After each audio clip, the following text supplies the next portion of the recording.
Inkuru nziza kuri bose. Inkuru nziza kuri bose ni ikiganiro utegurirwa kongera ugashikirizwa n'ishirahamwe Trans World Radio y'u Burundi. Wumva uremerewe ku mutima? Woba uruhijwe n'ivyaha? Akira umwami Yesu aguha amahoro. Nshuti mugenzi munywanyi w'ibiganiro by'ishirahamwe TWR Burundi, muvukanyi wa mubana nanje Michel Ntamubano ndakuramukije kandi ngutumirira kubana nanje muno mwanya w'ikiganiro cawe ngo dusangire amajambo Imana ishize ku mutima uno munsi muri kino kiganiro c'inkuru nziza kuri bose.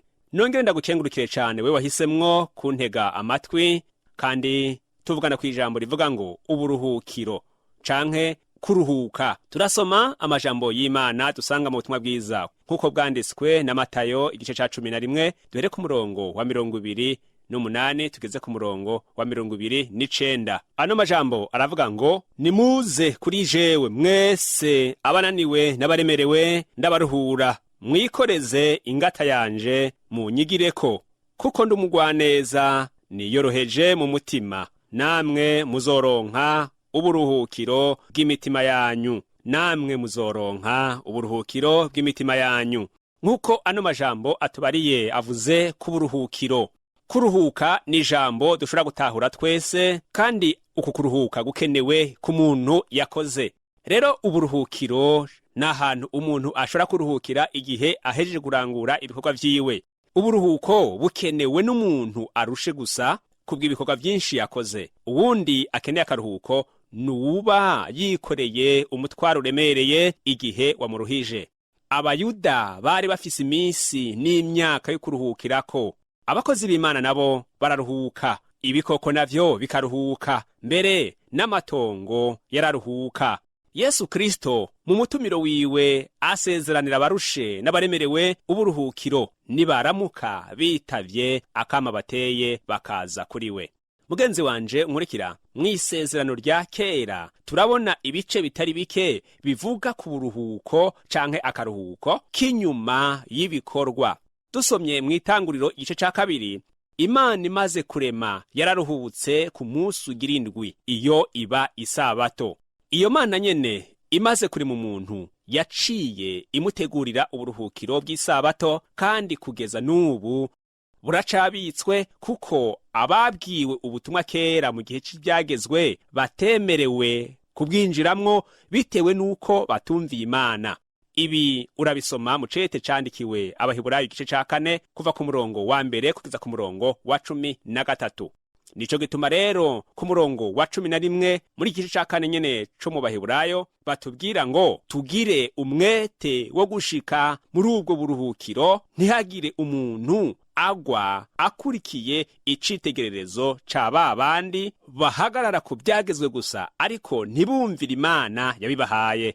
Akandi karorero tubona mu isezerano rya kera, Abayuda bararuhuka isabato, ariko Bibiliya iyo dusomye mu cete Paulo yandikiye Abikolosayi igice ca 2 ku murongo wa 16 haratubarira ngo ntihakagire uwuguhinyura mu byo kubahiriza ibyagezwe by'iminsi no mu by'isabato, ngo kuko ibyo byari igitutu cy'ibyari birariye kuzoza, kandi umutumba w'ico gitutu ni Kristo Yesu. Rero igihambaye kuruta ni guhagarara mu buntu bw'Imana. Umutwe w'umutumba bwazanywe na Kristo umwami w'isabato, kandi ari we mutumba. Muri ico gihe rero turakunda Imana tukanayumvira, kuko ariyo yateguriye uburuhukiro buhoraho. Akandi karorero ka gatatu tubona mw'isezerano rya kera nuko Abisirayeli bategerezwa kubahiriza ibihe by'akaruhuko. Abizera Yesu Kristo uyu munsi nabo rero bazoruhuka ibikorwa byose byabaruhirije mw'isi nibashika mu buruhukiro bw'Imana.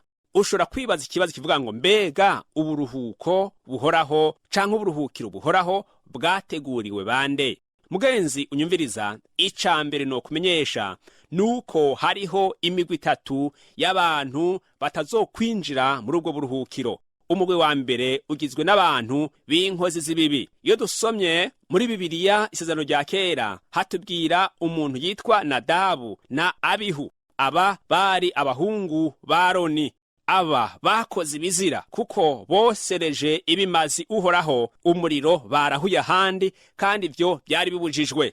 aba bantu baguye aho nyene ku gicaniro barapfa, kandi n'ababakomokako bose hamwe n'abandi batumviye Imana. Bibiliya yavuze ngo bose hamwe 25,000 ntibigeze bashika i Kanani, baguye mu bugaragwa.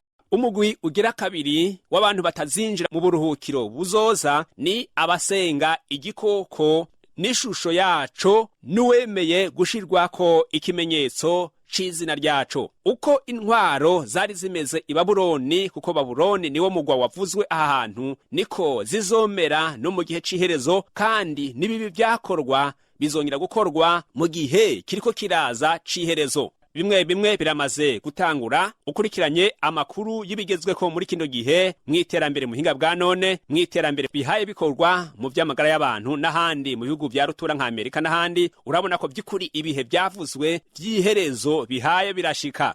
Rero vyose vyerekana iherezo ry'isi n'ibiriko vyose, maze bizosozererwe n'ukuganza k'umwami w'abami ni Yesu Kristo. Umugwi wa gatatu w'abatazobona uburuhukiro bw'Imana n'abatizera umwana w'Imana Yesu Kristo, umucunguzi w'abantu bose. Uyo yashesha amaraso yiwe ku musaraba kugira ngo abantu baremwe n'Imana bose bakizwe, ariko bamwe bamufata nk'umuntu asanzwe bakagoma mu buja bwa Satani. Wararize cyane urababara, maze ijoro ryaza rusinzire, ubuzima bwawe bwari umwijima gusa, nta na rimwe wigeze ubona umucyo. Rimwe na rimwe ukibaza ko Imana yakwibagiwe, ukabona ko ibintu byakurangiranye, ariko kwivovota kwawe ntacyo bimaze, uretse gutuka iyakuremye. Oya humura irakubona, ntabwo yigeze kwirengagiza, iratanze Yesu ku musaraba, izabonete kuduhana ibindi. Oya humura irakubona, ntabwo yigeze kwirengagiza, iratanze Yesu ku musaraba, izabonete kuduhana ibindi. None rero ni bande bazoja mu buruhukiro bw'Imana bwateguwe? Ubwa mbere ni abantu batinya Imana bakayubaha. Usomye hariya nyene mu Baheburayo igice ca 4 ku murongo wa mbere haravuga ngo isezerano ry'uburuhukiro riracariho, none twiyubare ntiducererwe. Ibyo twumva ni ukuvuga ngo ijambo ry'Imana turyizere mu mitima yacu. Abandi bazoshika muri ubwo buruhukiro ni abigira kuri Kristo. Yesu ariko arahamagara yavuze ngo mwikoreze ingata yanje munyigireko. Hari ijambo ryumvikana uno munsi umuntu wese ashobora kuritahura w'umurundi: kwiga ni kumva ivyo washizwe imbere yabo nk'umwigisha avuga. Icya kabiri mu kwiga ukora ni kuraba ingene umwigisha agenda, ingene abayeho muri ivyo avuga. Icya gatatu umuntu akora iyo ariko ariga ni gushira mu ngiro ivyo bintu bibiri, ivyavuzwe n'ibyabonetse kuri uwo mwigisha. Kristo niwe twigirako, niwe mwigisha wacu. Twigira kuco yavuga. Mbega yavuga iki? Yavuga ubutumwa bwiza. Yabuvuga gute? Mu bubasha bw'ijambo ry'Imana. Yesu Kristo yarafise ububasha bw'ijambo ry'Imana. Rero iyo yavuga yarafise autorite, atabwoba, maze agahagarara mu kuri kose kw'ijambo, agategeka ari muri ubwo bubasha bw'iryo jambo nyene. Uko yagenda yari yiyoroheje aciye bugufi. Hari ikindi kintu nshuti yanje ngomba kubwira. ushobora kwibagira ibyo umwigisha yakwigishije, ariko ntushobora na gatoye kwibagira ingene yagenda. Biranashika ukigana ingendo yiwe, ukigana imvugo yiwe, ukigana utumenyetso yahora akora igihe ariko ariyigisha, ukigana ijwi ryiwe. Ni byinshi umwigana naho yobigwa icigwa ciwe, ariko hari ikintu hasiga mu mutwe wawe umwibukirako. Nico gituma rero umwigisha uko bigenda kose wamumwibuka, yaba uwagutera ubwoba, yaba uwagukunda cane, yakwiyegereza cane, uramwibuka naho ibyo yakwigishije wovyibagira. Abandi bantu bazoja mu buruhukiro bateguriwe n'abantu baza kuri Kristo.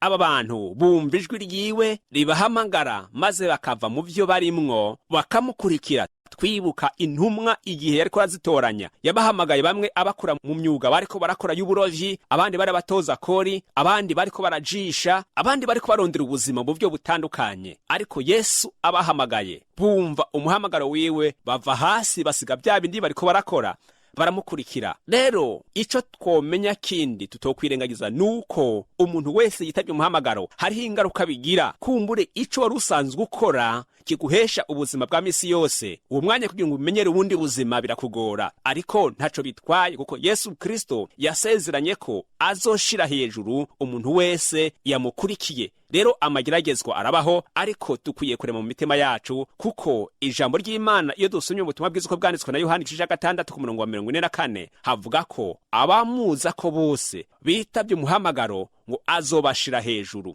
Turabananye turabira hamwe abantu bazoja mu buruhukiro bwateguwe n'Imana baribo. Hariho kandi abizera Yesu Kristo. Dusomye rero muri ca cete cyandikiwe Abaheburayo igice cya 4 ku murongo wa 3 haravuga ngo, kuko twebwe abizeye dushika muri ubwo buruhukiro nk'uko yavuze. Rero abizeye nibo bazoshika mu buruhukiro Imana yateguye. Turabe kandi ku murongo wa 11 naho uko havuga ngo, nuko tugire umwete wo gushika muri ubwo buruhukiro, hoye kugira umuntu agwa akurikiye icitegererezo ca babandi co kutumvira Imana. Nshuti yanje uri kuranyumviriza, nube maso, wizere amajambo y'Imana, wizere nuwa yavuze, wizere umwana w'Imana niwe mwigisha mukuru dufise, n'amajambo yiwe ari mu gitabo cera Bibiliya yera. Ariko kandi tugire umwete wo kumurondera no gushira mu ngiro ico amajambo yiwe avuga. Twoye kugwa dukurikiye ibyitegererezo n'inyigisho zaba bandi batumviye Imana ngo bizere, ariko bahagaze ku byagezwe gusa, bikabatsinda bakahomba kuba mu buruhukiro Imana yateguye, bagahomba. Abandi biteguriye kuzoba mu buruhukiro ni abikoreza ingata ya Kristo. Umuzigo ushobora kuburemereye maze ukababaza umutwe bivanye n'ico wikoreje. Abakora bene imyuga yo kwisumamwo ndizera ko batahura neza iby'aka kazi. Iyo ufise ingata imeze neza, yaba nini canke iteguye neza, uroroherwa ku mutwe. Rero hari ibintu bibiri ku muntu yikoreye umuzigo. Ubwa mbere hari uburemere bw'umuzigo ubwawo, ariko kandi hakaba n'imisonga y'ico watekeyemwo ibintu vyawe. Ingata yose wikoreza ivana n'ibyo wikorera ivyo ari vyo, ariko na cane bivana n'ico ubyikoreyemwo. Nshuti yanje unyumviriza, imitwaro yoyo turayifise. Nta numwe abuze umutwaro, nta numwe adafise ibimuhanze. Yari yifuza ko byotora umuti, yari yifuza ko yogira ubuzima bwiza, yari yifuza ko yogira umwidegemvyo, yari yifuza ko yokorera Imana yorohewe, ariko akaba afise ibintu bimubabaje, akaba afise ibigerageza ahura navyo, akaba afise ibintu bimuremereye mu mutima. Ijambo ry'Imana ritubwiye ngo twikoreze ingata ya Kristo. None rero ni wemere wikoreze iyo ngata ya Kristo kugira ngo ushobore kubandanya urugendo rwawe, ubandanye ibikorwa uri kurakora niyo mizigo yawe. Urarushe kandi uraremerewe, ariko Kristo ariho. Ica gusaba gusa no kwikoreza ingata yiwe. Urasenga ndabizi, uranakorera Imana birashoboka, ariko namba umuzigo utarakuva kuno munsi ukaba ukiremerewe n'ibiro vyawo, ariko Kristo avuga ngo ikoreze ingata yiwe, emera kwifatanya nawe. Kumbura ikindi gihe tuzorabira hamwe iri jambo rivuga ku ngata, ingata ya Kristo bisigura iki, tuzobirabira hamwe mu nyuma. Abandi bantu biteze kuba muri ubwo buruhukiro nababonwa ko ari abantu b'Imana vy'ukuri. Ku murongo w'9 hano mu Baheburayo igice cya 4 nyene niho habivuga neza ngo, nuko rero haracariho uburuhukiro bw'isabato bubikiwe abantu b'Imana. Wewe uri umuntu w'Imana ga nshuti, namba vy'ukuri wishingira intahe kuri umuntu w'Imana, asangwa Imana nayo igushingira intahe, uburuhukiro bw'abantu b'Imana buracariho, ni wihangane. Hariho kandi abantu bapfiriye mu mwami, abo nabo biteze kuja muri ubwo buruhukiro bw'isabato. Jambo ry'Imana nk'uko Yohana yabihishuriwe riravuga ngo hahirwa abapfa bapfira mu mwami, ngo abo nibaruhuke ubutame bwabo. Iyo usomye mu vyahishuriwe Yohana 14 ku murongo wa 13, abo nabahowe izina rya Yesu Kristo, abahamwa kuko banse guhemukira Imana ngo bababaze umwami yababambiwe, abatasubiriye kumubambisha ibibi bakora. Ni nako ubutumwa bwiza uko bwanditswe na Matayo igice ca 10 ku murongo wa 22 havuga. Ugiye gikwiri umamazaza mazaturuhure iyi miho, ibibazo byose tugirira mwisi bizagira ibisubizo Yesu agarutse. Amahoro twifuza muri iyi si yacu ntabwo twayabona tudafite Yesu. Ngewe n'inzu yanjye tuzakorera Imana, ibushaka nawe ngwino dufatanye. Oya humura irakubona, ntabwo yigeze kwirengagiza, iratoze Yesu ku musaraba, izaborete kuduha n'ibindi.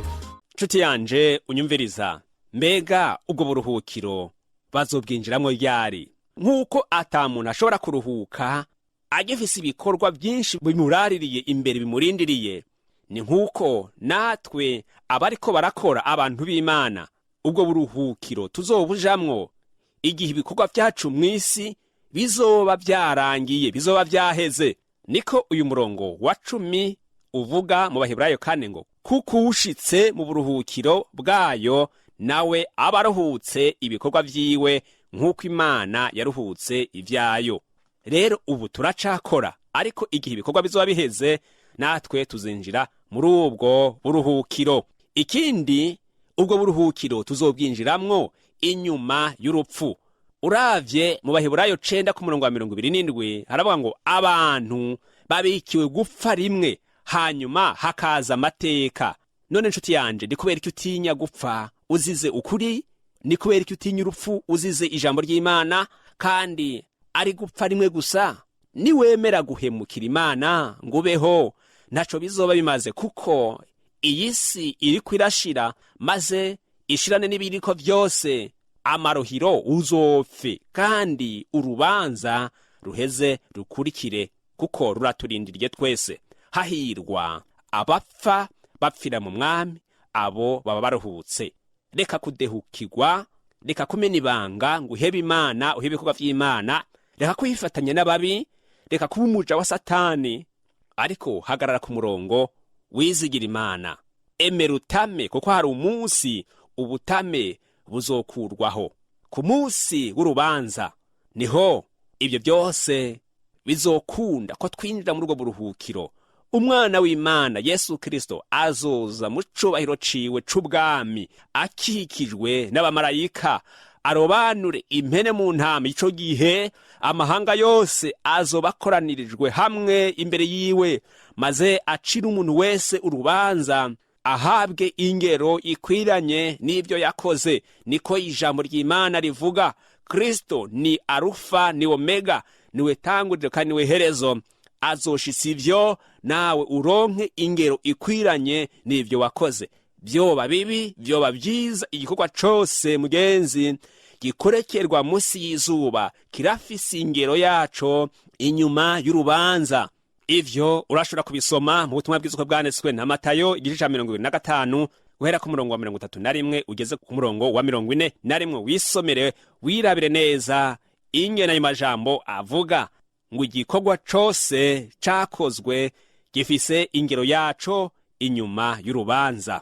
Nshuti yanje unkurikira, mu gusozera ngomba nkwibutse ibikurikira. Mwijuru niho buruhukiro buhoraho bw'abakristo abizeye Yesu Kristo nk'umwami n'umukiza, bakamwakira mu bugingo bwabo. Icya kabiri, uwutizeye umwana w'Imana wese ntazorokoka. Ekaye niko ijambo ry'Imana rivuga. Unasomye mu Baheburayo 2 ku murongo wa 2 kugeza ku murongo wa 3 harabitubwira neza ngo nico gituma dukwiye kurushiriza kwitwararika ibyo twumvise, kugira ngo ntidutwarwe akayombekere tukabivamwo. Kwijambo ryavugiwe mu kanwa k'abamarayika ryagumyeho, kandi ibicumuro byose no kutaryumvira bikagererwa ingero bikwiranye. Tweho tuzokwikiza dute nitwanjanjwa ku gakiza kangana gatyo? Uku ni kwijambo ry'Imana rikibajije.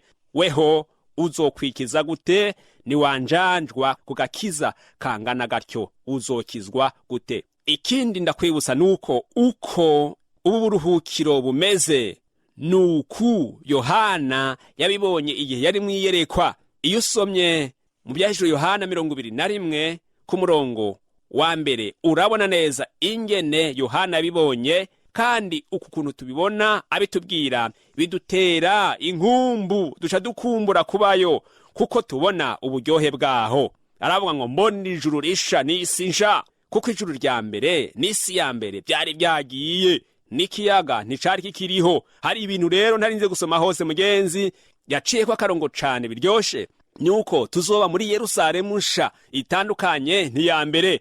Kandi ico gihe Imana izobana n'abantu bayo, bamwe bagwanye intambara nziza bakanesha. Hazoba hari ibintu bishasha gusa. Uhanagurwe amosozi kwarize. Nshuti yanje unyumviriza, birashoboka kuri kurarira, urizwa n'ubuzima urimwo, urizwa n'ibigeragezo urimwo, intambara ni nyinshi zirakuruhije, ariko niwihangane. Hari umunsi ibyo byose uzobyibagizwa, hari umunsi uzohanagurwa amosozi. Niko ijambo ry'Imana rivuga, kandi Yohana yabonye Imana bimweretse ntibesha. Nawe uzohanagurwa niwihangana. Emera urwane mugenzi, ariko uhagarare ku masezerano usanga mu ijambo ry'Imana, Bibiliya yera. Nta nzara izobayo, nta gupfa, nta gupfusha, nta kugwara, nta kugwaza, nta mutekano muke umuntu azokwicura. Oyaye, nta bansi bazoba bariyo. Buzoba ari ubuzima bushasha, ubuzima bw'umunezero. Bibiliya irongera kavuga ngo tuzokwama turirimba ubudaca. Ikindi muri ibi Yohana yatubwiye nuko tuzibagizwa ibya mbere. Asozera avuga ngo unesha azoba umwana wayo, azoba umwana w'Imana, kandi Imana izoba se.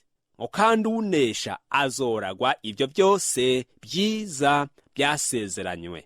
Nshuti yanje, mbega wewe uzoragwa ivyo? Wewe uzoba muri ubwo buruhukiro buhoraho Imana duteguriye? Namba utiteze kuzobayo, namba utabyizeye neza, namba utarabibona neza, urakwiriye guca bugufi ugasubira ukiyegereza Imana. Nuko rero asangwa biruko, nyemerera dufatanye gusenga, ubwira Imana ibyawe. Uko nsenga nawe umutima wawe uwegurira Imana, kandi ntaco bitwaye ko ibyaha byawe byo bingana kose. Kurya Abisirayeli bababajwe, barohijwe n'ubumara bw'inzoka, Imana igategeka Mose kumanika inzoka, abayiravye bagakira. Niko natwe Kristo Yesu yatumanikiwe ku musaraba ngo umuravye wese akire. Rero Kristo umwami wawe aracari ku ngoma, kandi ashoboye byose. Numurabe araguharira ibyaha byawe, kuko yabaye muhongano y'ibyaha byacu nyene. Usubire umwizere, nawe utaramwakira umuhe ikibanza mutima wawe, nawe azoguha ubwo buruhukiro bw'ibihe bidashira tubonye. Wibandire nawe mwijuru, muri bya byiza byose ubiragwe. Dusenge. Mana uri mwijuru, se umwami wacu Yesu Kristo, nguhaye icubahiro kuno muhingamo kubwira ijambo wampaye gusangira n'uyu muntu wawe anyumvirije. Kandi ubuzima ahora bamwo wewe urabuzi kuruta uko jewe n'ubumenya. Nta nubwo naramuzi, sindanamubona, ariko wewe uramuzi, kandi uguca bugufi ku mutima wiwe urakuzi muri no mwanya.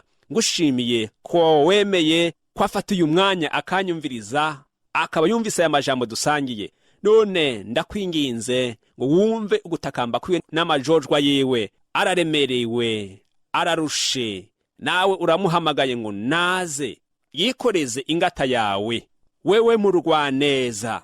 None rero nanje nifatanije nawe musabira imbabazi, musabira guharirwa, uko akujojera akwaturira ivyaha vyiwe n'ibigabitanyo vyiwe. Uhoraho ndagusavye ngo bimuharire vyose, kuko ijambo ryawe rivuga ngo uzoza kuri wewe ntuzomuhinda.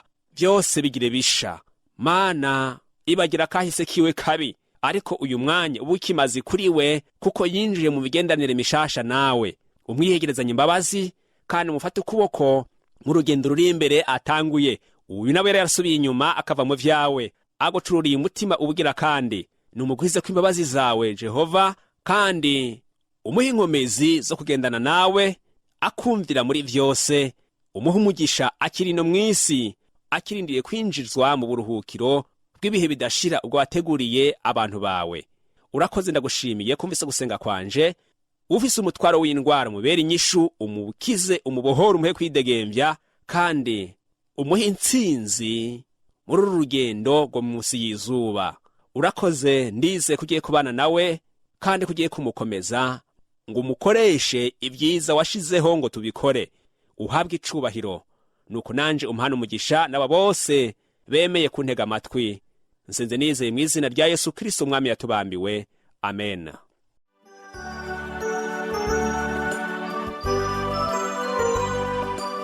Ico cari ikiganiro inkuru nziza kuri bose. Ushaka kugishigikira, kutwunganira canke ufise ikibazo, twakure canke urungwe ku butumwa bugufi na WhatsApp kuri iyi nimero ikurikira: 69 720 767. Turonderere kuri Facebook ni TWR Burundi. Ushobora no kutwandikira kuri email yitwa twrburundi@gmail.com. Ushobora no kutwakura kuri nimero 22 24 26 57 ku masaha y'akazi. Imana iguhezagire.